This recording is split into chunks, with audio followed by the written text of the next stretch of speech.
Greetings. My name is Jay Hess, and I'm the Executive Vice President for University Clinical Affairs at Indiana University and Dean of the School of Medicine. Since 1947, Indiana University has gathered in May to enjoy Strawberry Shortcake. It began with physicians and nurses coming together under a tent on the grounds of the medical campus. Over time, it's evolved into an event where we honor alumni. This May, we won't be gathering in person, but we will still celebrate our 73rd annual Strawberry Shortcake Luncheon. While gathering for Strawberry Shortcake is a great part of the 73-year IU tradition, the most important part is celebrating healthcare professionals at Indiana University.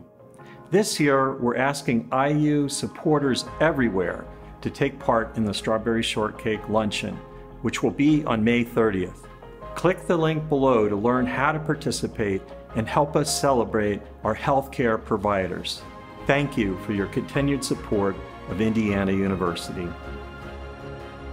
On behalf of the IU School of Medicine, we hope you can join us on May 30th. Thank you.